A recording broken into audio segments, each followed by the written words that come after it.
The officer's voice cut through the terminal like a knife.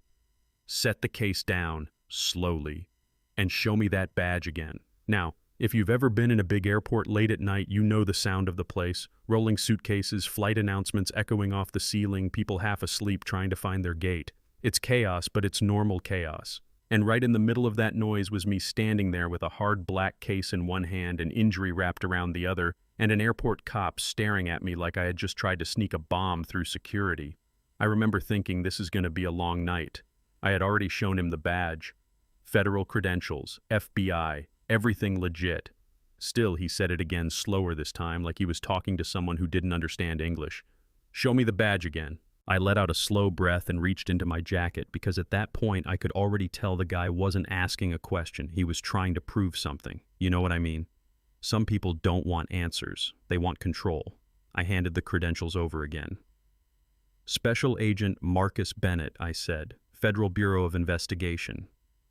He stared at the badge for a second, then at me, then back at the badge like he was comparing two photos that didn't match in his head. That's when his eyes dropped to the case. Hard black shell-sealed locks, federal markings. "What's in the case?" he asked. Now here's the thing about classified material. The rules are simple. If you're not cleared, you don't open it, you don't touch it, you don't even ask too many questions about it. I told him exactly that. Classified federal property. That should have been the moment he called a supervisor, verified my ID, and moved on with his life. Instead, he smiled a little like he'd just caught someone in a lie. "Yeah," he said. "I'm gonna need to take a look inside." I shook my head once. Calm, controlled, trying to keep things simple. "You're not authorized to do that." Now something about those words hit him the wrong way. His posture changed, shoulders tightening like he'd just been challenged.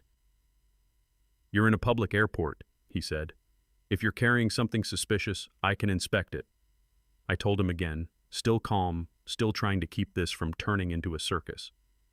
"Call your supervisor. They'll explain the protocol." That was when a second officer wandered over, drawn by the tone of the conversation. "What's going on?" the second guy asked.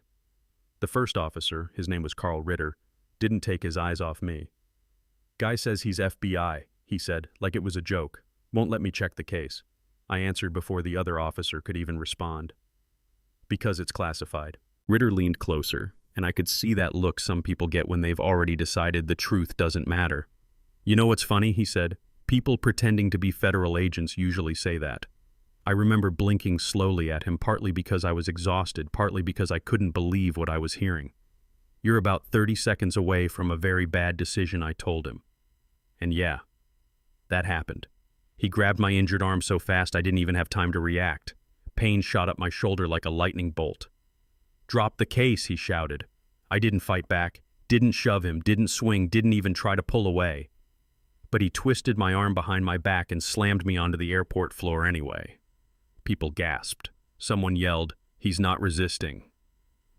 My hand hit the tile hard enough that the bandage ripped open. Blood spread across the polished floor, bright red under those airport lights. The case slid out of my grip and skidded across the tile until it stopped near a row of chairs where 3 passengers were already holding up their phones. That's when the entire scene changed.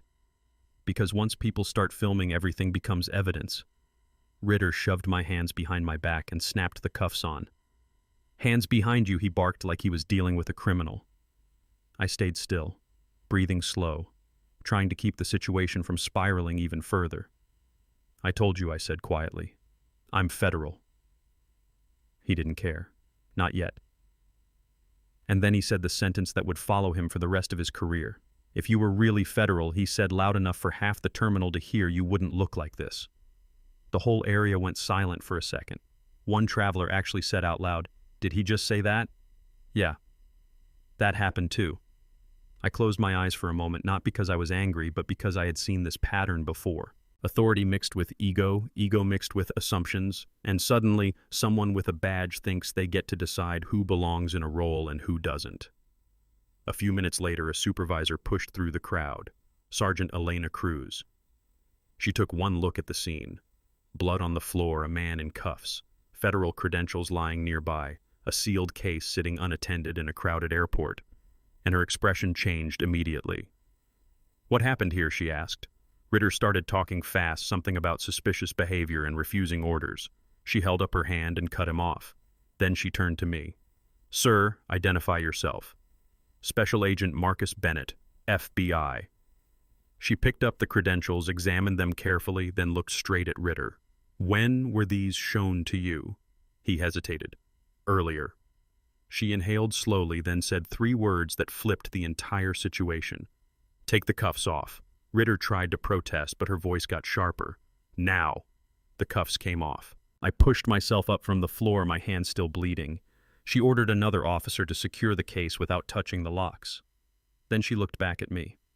"Agent Bennett, do you need medical attention?" I flexed my hand carefully. "I'll manage," I said.